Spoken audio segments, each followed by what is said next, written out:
Hello, welcome back to Coffee with Temi. How are you doing? Today I'm doing another interview, and this is a bit off because I'm talking to young people today. And I figured that instead of just saying what I wanted to say, you know how adults are, we know what we know and we think we know best. And remember when you were a teenager, you all thought your parents know nothing. They don't know what's going on. So I decided, okay, I am going to talk to young people and get their views on this and sort of have it from the horse's mouth. But I've got two teenagers and I've got a young 20. Wow. Okay, it says it's almost 20. Okay, so before I start, I read something quite recently about the Alpha generation. And for those of you who don't know the Alpha generation, those are children that were born from 2009 down upwards. Is it upwards or downwards? So they're 14 and below. These kids were born in the age of digital age. They don't know anything about things that are not digital. They don't know analog. Phones, everything is computerized as far as they're concerned. And if you have any of them at home, you'll be amazed about the things they can do. They switch from iOS to Android without blinking an eye. And this also made me think about the generation before them. That's the one we're talking about now. The generation before them, it takes a lot of and hawing, but we're not getting anywhere. So recently, the figures came out that 75,000 girls got pregnant last year. In one country, 75,000 girls are now mommies. Some of them are as young as 10, and none of them older than 18. And I had to what on earth is going on? This is not just an African problem. It's not a South African problem, which is where we are. It's in America. It's in Uganda. It's in different parts of the world. They're having the same problems in the Philippines of children, basically children having children. So I want to hear from the generation before the Alpha Gen. Maybe they know why the others are having babies. So I've got two girls here and one young man. I really wish I could have done this on video, but because of their age, I figured, no, we'll do this online. So who wants to take it first? Do you want to introduce yourself or should I introduce you? Introduce yourself. Okay, they want me to introduce. I've got Oluchi, I've got Naledi, and I've got Jason, who is the man of the house right now. Is holding the fort for all the boys. Hi, Jay. Okay. Why do you think we have so many teenage pregnancy? I'm not trying to be like, well, when I was young, we never got pregnant. No, it's always happened. But 75,000 in 1 year. And it's not COVID, so they're not locked down. Like they don't have any entertainment. Why do we think? Who wants to go first? I'll go first. Okay. I think you said it in your title when you said we're living in a digital age, and that means social media is glamorized. And one of the things about pop culture, one of the things that's glamorized is sex. So I can only assume that the younger individuals are always exposed to such, and in a way it's being glamorized by the people they look up to, and so they would in turn engage in such activities. Okay, Oluchi? Onto that same point that Jason added onto where was this the age where they're basically living the age of social media. And yeah, even though sex is glamorized, another thing about social media is the way someone's able to stay anonymous on the app for a very long period of time.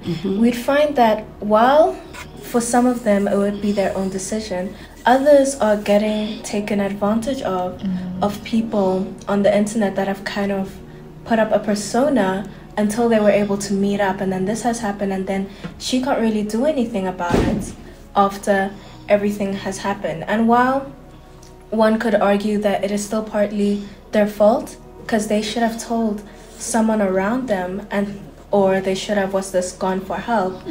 Another thing that's glamorized by social media, or at least that one thing I've seen a lot, is kind of hiding things from older people or authorities, because a lot of younger teens feel like they don't understand them, which will cause a whole cycle to kind of happen, and then now there's a child with a child at the end of the day. So okay, that's another now lady, what do you want to say to that?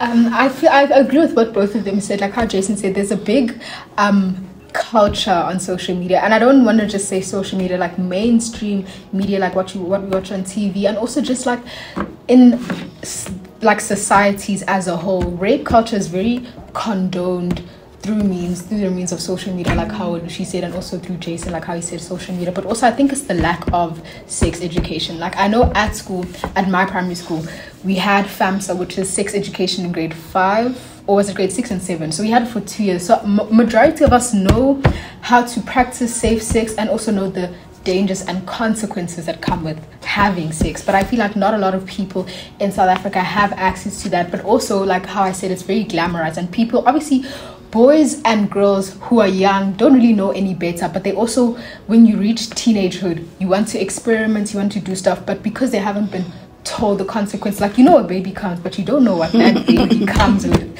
So there's pains of birth, there's also money, and children, the legal working age I think is 17 or 16 in South Africa. So children, the age of consent is 16. So yes, people who are allowed to have sex would be able to earn money, but it still doesn't make sense for a child who's barely even earning minimum wage to be having another child. And I think because with like the woke, the whole world had like a wokeness phase where we were all just being social justice issue activists, and I think that was a very good phase. But with that came normalizing things that shouldn't be normalized, like teenage pregnancy, which is one of them. So I think the main thing that was normalized was supporting teenage pregnancy, and I think the confusion that came with that was almost condoning the teenage pregnancy. But I believe that we should support support teenagers that are pregnant but teenagers. Not support teenage pregnancy. Like, don't normalize things that shouldn't be normal. Okay, so you've said quite a lot of stuff just from that answer. I heard that the rape culture. Yes. So there's a rape culture that is accepted. Okay, all three of them are nodding. There's a rape culture that is accepted. Yes. Especially like what's trending now, you know, Big Brother, Mzansi. Yeah. And what's trending now is that a couple of the contestants had said that like what they would do to a couple of male contestants said what they would do to another female contestant, and from what we were gathering, it didn't seem like they had her consent in mind, and that's the reason that Big Brother Mzansi was cancelled a while ago, because of a sexual assault claim. So it's just something that's always perpetuated in this country, and I think does contribute to the numbers of. So do you think it's among young people as well? Yes. I think people are scared to call each other out, especially because, like, obviously with the older generation, it's quite difficult to be what we call PC, being politically correct, because you guys didn't grow up in a time where people actually spoke about the things that were wrong. And I know with like my parents, I've had this, let me say, dispute of the increase of number in rape cases now versus when they were children. But I'm saying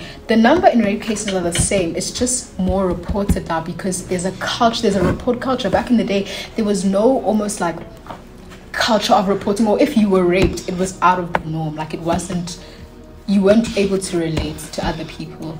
I think okay, the reporting is more, it's more now, but I also think there's a lot of rape going on. Yes. Because if let me go to what you guys are saying. If social media is where people are where young people are learning how to behave and what seems to be right, okay, then they're also seeing younger people who are getting pregnant and it just looks glamorous. I stumbled about something on YouTube. Probably there's more than one of them. There were young people having babies, you know, and talking about my pregnant life or something like that. And there was a particular girl that was how I saw it. She had died because something to do complications with the pregnancy, and she was only 24. But apparently she's been on, and she had this massive following, and I'm like, when did this become a thing that I'm following this young person? Okay, I don't do reality. I don't follow. My life is busy enough. I don't need to follow reality. But what you're saying now is young people. Okay, I'm not even just saying what you're saying. A lot of young boys think there's nothing wrong with rape. Yeah. They think it's what? And a lot of young girls are not reporting it. Why? What is that? I think. Sorry. Oluchi, you want to go? I really just think there's a number of reasons as to why both of those things are happening. For like why some young girls, wouldn't like to say the why, and why young girls wouldn't like to actually report all the rape cases going on is because either A, they've been desensitized to it with how often it's been happening, or B, they're too scared to actually, come out and, say it. Because rape is like almost such an intimate thing. You've been taken advantage of very intimately. So to come out and say that, okay, I've been raped or my friend has been raped and this has happened is such a brave thing to do, which I feel like a lot of people don't have the ability to actually, I see Jason is nodding. Do you agree with that? Yeah, I do, because it's very rare, like, a lot of people get justice for the rape, so they might just be discouraged to even come forward in the first place because what will happen to the perpetrator. So and also there's like also a culture of embarrassing thing because like how you said, it's young boys who are now raping these girls, and obviously these young boys have friends who are like, oh my gosh, my friend would never do that. So it's almost like how Oluchi said, when you come out and speak about it, you're invalidated, but also now you're embarrassed because people are saying, oh no, she's faking it, this, that, and the third, when actually you are the person who experienced this firsthand. And it's almost like there's people who can relate to you because you see all these stories on social media, but there's no actual person who that can relate to like, the position you're in. Yeah. So they get victimized twice. Yeah. First, the person that raped them, and then nobody believes them. Exactly. Or the justice system fails. Yeah, there was a girl I was reading about, and she said, it's like it's going to happen. She's taking it for granted that she's going to be raped anyway. And I felt that, how do you just accept that? But it's happened to her so often. I think where she lives, they don't have the bathroom inside, so she has to go to the bathroom outside. And she has to go early because she needs to bath and get ready for school. And men just sort of hide and wait for her in the bathroom without her knowing. And it's happened so many times that I think she's numb. I don't think she's like really thinking. Yeah, she can't. It's like, okay, it's going to happen anyway. But it's very worrying that in an age where you can out people all the time, why is it not being reported? And why aren't boys doing it? Let's go to the man of the house. Okay, I know you're not, but do you maybe have an idea why they think this is okay? I genuinely don't know. I think it could be a lack of maybe a father figure or someone that would really teach them how to treat a woman, because a lot of households are run by single mothers, so you would assume that a boy would know how to treat a woman, but maybe in that happening they weren't taught how to treat a woman around their age, so they would have a lot of respect for their mom. Then you see them go and talk smack about a woman. And I don't know why it's so glamorized, but we know that it's glamorized, especially because there was a football player, I don't know if you know Mason Greenwood, and he was caught on tape physically assaulting his spouse, and a lot of men were still supporting him, saying, "Nah, you should come back and play football. You should come back and play football." And I'm like, "Oh, was he suspended?" Okay, I'm totally lost when it comes to sports. Yeah, he was suspended for a year, and another team signed him. And I saw in the comments a lot of people were happy for him. They wanted him to continue playing. And just recently, what happened was another player tackled the same person that got perpetrated and called him a rapist, right? And now a lot of people are saying, no, why did he call him a rapist, this. And I'm like, why are you defending this person? Yeah, exactly. And of course, it's all men. And I genuinely don't understand where it's coming from. So these men who are defending him doesn't see anything wrong with rape. That's what it's going to be. Yeah, rape apologists. Yes. There's also like one thing, like when you said like quite a lot of men these days don't seem to see a problem with hurting women.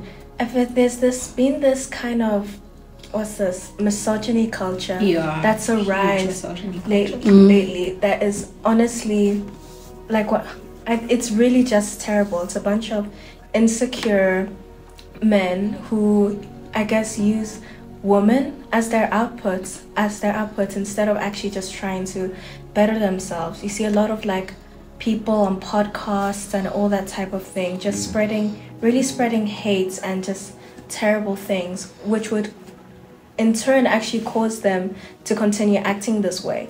So again, like, it really goes back to social media. They kind of want to be, they want it, I wouldn't say attention, but validation from these group of people who kind of act like this because they see them as cool. So then they start, copying their behaviors, and that does end up causing a lot of problems in the real world. So I can't wrap my head around it. Yes, Oluchi.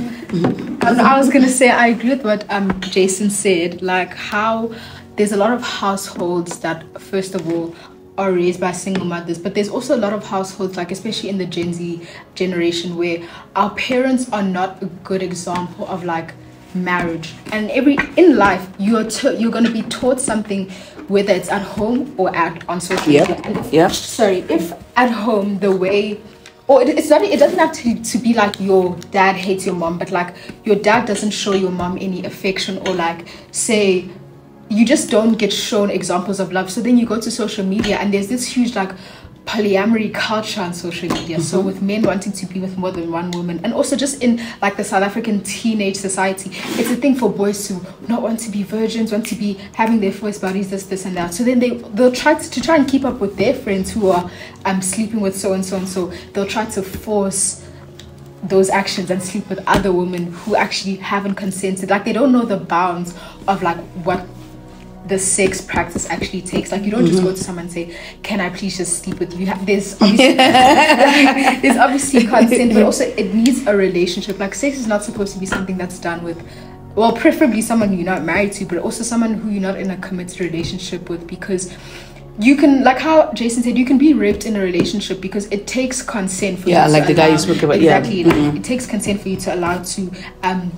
do the act, but also you need to do it with someone who you trust, and also someone who trusts you, because then things like this can happen. And also, like how I said, if you don't get taught it at home, you'll go find other means. But I thought schools did sex education, because I was against it. I was totally against, because I thought they went too far. You just needed to give basics. When they were going to do it in my child's school, I said, I want to know what you're telling them. I don't want to hear whatever you feel like is right. If you feel like you want to be with same sex, then it's okay. If you feel no, because they're like now the lady just said, now there are things that I've taught her at home, and this is what I believe. Whether it's against the in culture or not, I'm not into that. These are my values. This is what I believe. Now, if you're going to tell her that it's okay if you're into girls, you're into boys, you're into both of them, I will need to know, right? So if sex education is taught in school, what are they teaching? What exactly are they teaching? I know some schools went as far, which is where I had a problem, to show the boys in class, where there are also girls sitting, how to use a condom. And I didn't think that was necessary. I think that is, personally, because I feel like children having sex is not inevitable, but in the culture we grow up in, it's almost inevitable that at least 40% of children will experiment and do this and that. And I think it's better they be shown how to do it safely and prevent those pregnancies, those 75,000, than to do it unsafely and deal with repercussions that they don't really understand. You think schools should show the boys how to use a condom, or should this be done at home? Well, also it depends on what the parents believe in, because not all parents want to show their children. Yeah, parents a bit. What do you think, Oluchi? I agree with that. Instead of just telling children not to do it, because you know that they're going to do it anyways, there will always be that group that is going to do it anyways. Rather teach them how to do it safely and prevent a bunch of things like STDs and pregnancies, if they do it correctly. I'm sorry. So it should be in school. It should be taught in school. I'm talking about that because I was really against it.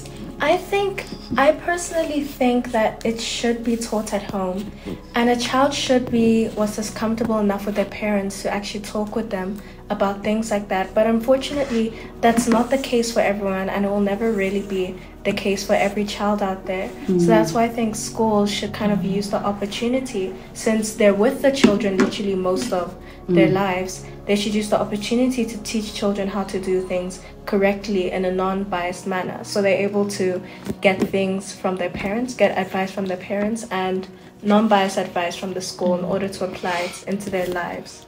Let's ask the man, do you think the school should teach boys how to put on condoms? I mean, boys are so impressionable.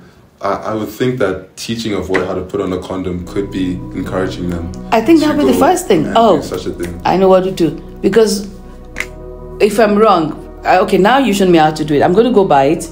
I'm going to try it. Not on the whatever they used in school to show me. I'm going to try it. And if I know how to do it properly, then now I have to look for a girl. But then the thing is, if we don't tell them that, then they will be reckless. We still have 25,000 pregnant. And that's the thing, because if we do tell them to put on a condom, I mean, we would reduce that number, and the no sex ed would probably make the number skyrocket. So, because I think, as far as I know, not all schools do sex education. I didn't have sex ed. I was gonna say, you didn't have it in your school. I think most public school have it.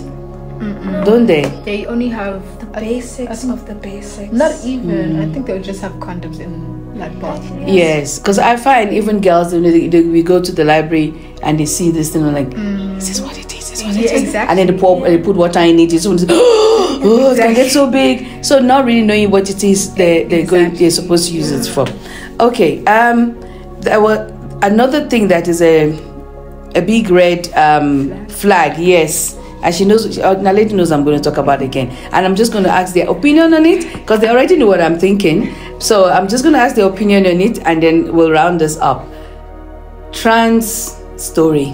Okay. Oh, you should notice like, oh no, not again. She's going to, Auntie is going to do this again. Transgender. The trans has gone out. I think it's gone way. I don't even know what to call trans. What are they now? My child just told me that a child came to school on Civics Day and had a tail because she's identifying as an animal. So they've told her only on that Civics Day. Other days she can't use this tail thing. So let me hear. I don't know. I don't know what question to ask now about this trans story. So, are you talking about the whole like LGBT? Because I think the first thing it's not the trans. I think it has passed LGBT. You know, when it was LGBT, you could say this was lesbian, gay, blah, blah, blah. And then they had a Q, and then at one point they just put a plus. Because you know what, now we're going, it's getting really long. They just put a plus. And that plus, someone says, I'm queer. And I said, okay. Like in weird? Or what do you mean? And then I said, a sexual, okay. We're not going to have this conversation. I really don't want to. Because I don't know how to answer it. For an adult, I would say, okay, you're old enough to make a decision on what you want. But what I'm concerned about is children. I just read about this girl that was killed in England. I think she was killed last year. So they finally sentenced the two teenagers that did it. And she was okay, then I get confused. She was a boy, but then she was living as a girl. Trans, what is that? A transgender female. Okay, you know what it is. Because I get confused. You're a man and then you're a woman, and then you're a woman, then you're a man. So are you trans man or trans woman? I get confused about it. Now, when young people are doing it, any child below 18, even 18, but okay, 18, I'll say you're officially an adult. You can make your own decision. I don't think so in some things, but you're officially allowed to make. When a 12-year-old or a 7-year-old says, I feel like a boy, I'm a girl, but I feel like a boy. Where are we going with that? And the parent says, okay, what? You're going to dress like a boy, or we're going to take you to the hospital? Or, okay, no, don't let me put my things. What do you think about trans? I don't know trans what. So you choose what trans you want to talk about, and then we'll listen, because it's too wide now. Well, honestly, all of them. For male to female, female to male, I couldn't really care less, because at the end of the day, they're still human, and it's not in their life. It's not my life. They're not in my circle, so I don't really care about that. When it comes to changing to an animal, or changing to us something else, completely, I don't. As much as I want to be peaceful, I don't think I can really give my opinion on that, because I just you're not even human at this point. You don't want to be human at this point. So why should you get human rights if you don't want to be human? But that's another You know what? People, I'm going to have to sit down. No, but it's a conversation that needs to be. I'm going to do another one, maybe with just these 3 or more. But these 3, I really wanted to talk to them. Yeah. Okay, let's have Jason. What? And you have a personal experience, sort of. Yeah, he knows what I'm talking about. I mean, in terms of trans, one of my best friends in high school was a trans male. So okay, what's that? Just to help me, they know. Went from a girl to a boy. Okay. Mm-hmm. And when I spoke to him about it, he changed his pronouns, and so now we call him. I mean, I don't mind. It's just pronouns. He said that like he always felt like when I won't lie, he's quite tall and he's quite big. So okay. He kind of fit the.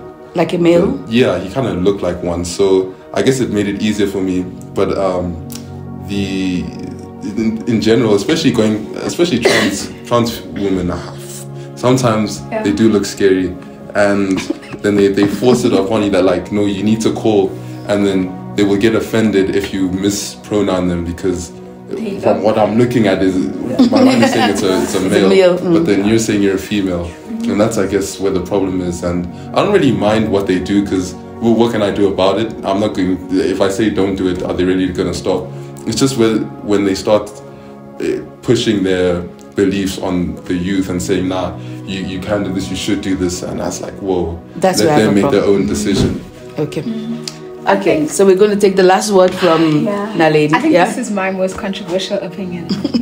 That this whole spectrum, because you see, like when you speak to someone who's gay, lesbian, whatever, trans, they say they feel this way, and I'm not like doubting that they feel like that, but I just feel like how interesting you were speaking out, Pastor Tim saying your brain is rewired. I feel like their neural pathways have been rewired that way, so it's almost like, I don't want to say they're sick, but like their brain is just wired differently. I don't want to. Do you think the brain is all there? Is it an acquired lifestyle? Because for me, I think some of them, to be fair, I think some people really, maybe there's a neurological thing going on, but I think it's become such a fad. You know, like something, and I really thought it was going to go. Like this woke thing, I think it's going out now, you know, because it's so, I can't even talk properly anymore. I'm stammering.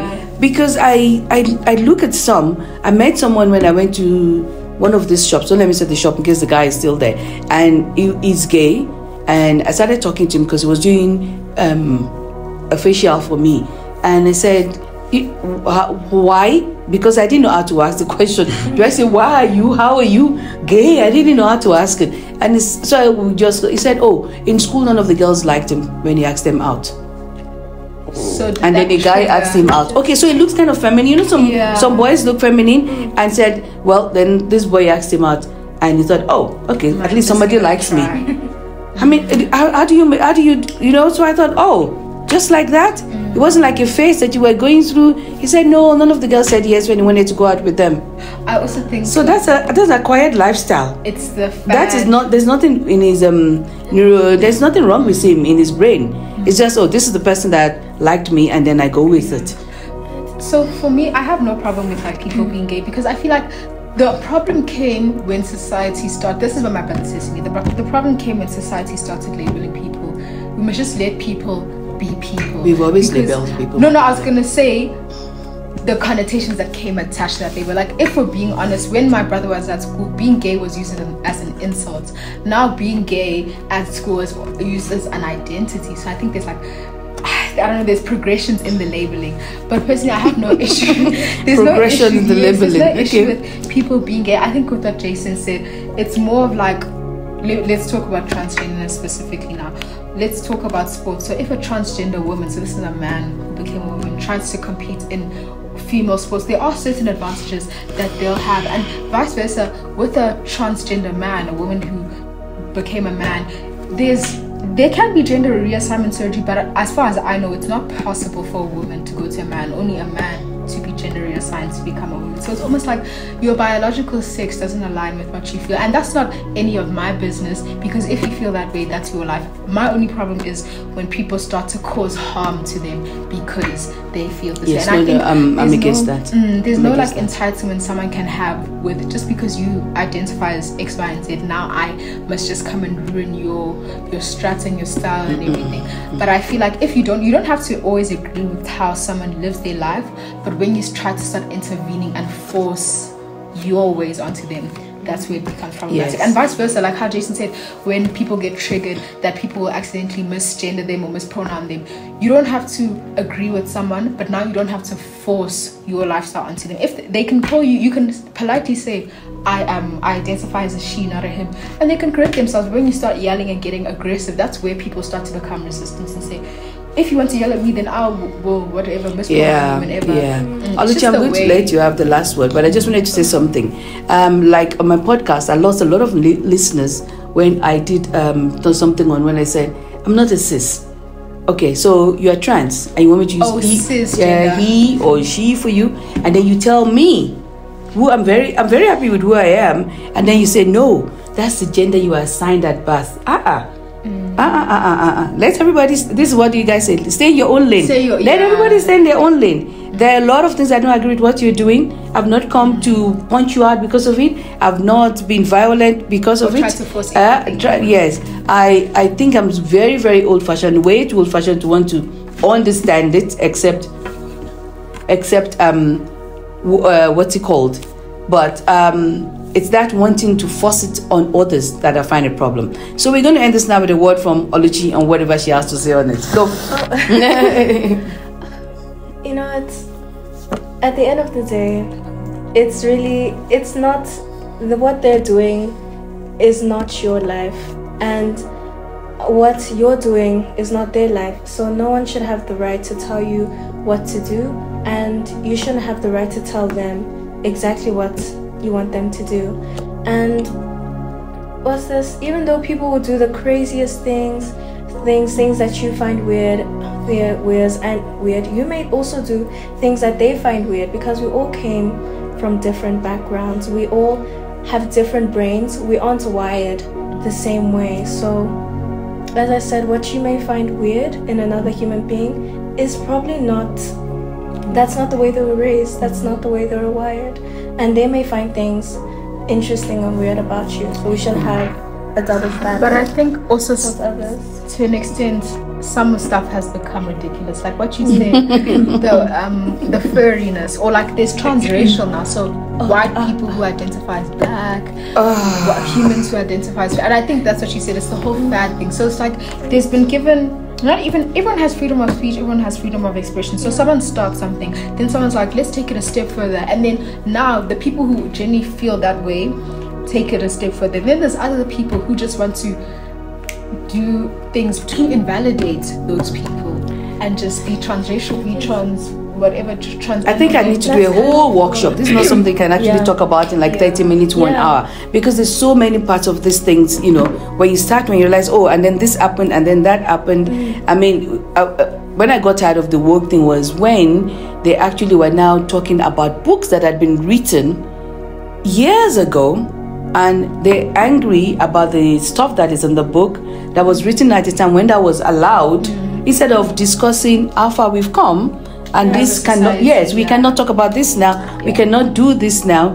But they actually are against it and they want it out, not because it's nudity or it's vulgar or anything. It's just the words that were used. Now we have to take it out of the school system. Yes. Nah.